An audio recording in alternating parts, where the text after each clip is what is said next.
Hi, my name's Dave Schiffer. I'm with the Champaign Aviation Museum. I'm one of the pilots, and I fly the B-25 Champaign Gal.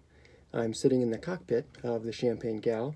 I wanted to talk to you a little bit about the hydraulic reservoir that we have. It's on the, it's actually right behind my shoulder here. Behind me here is the hydraulic reservoir.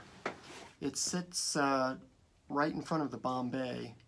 In fact, one of the other videos, I climb over the bomb bay here, and you can see that behind me. And the pilot seats are in front here. So this is kind of right behind the pilot cockpit area and in front of the bomb bay.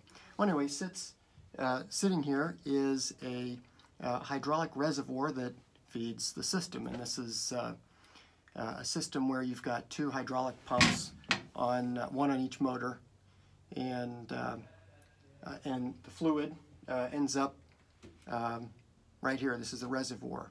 So in the top of this is it's where you fill it.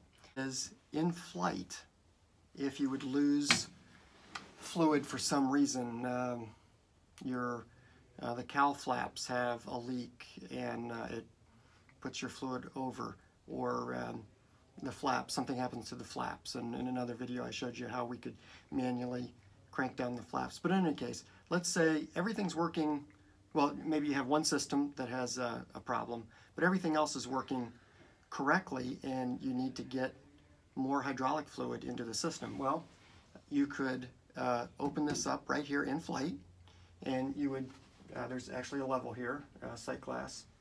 Here's full, and there's, and it shows where it's empty.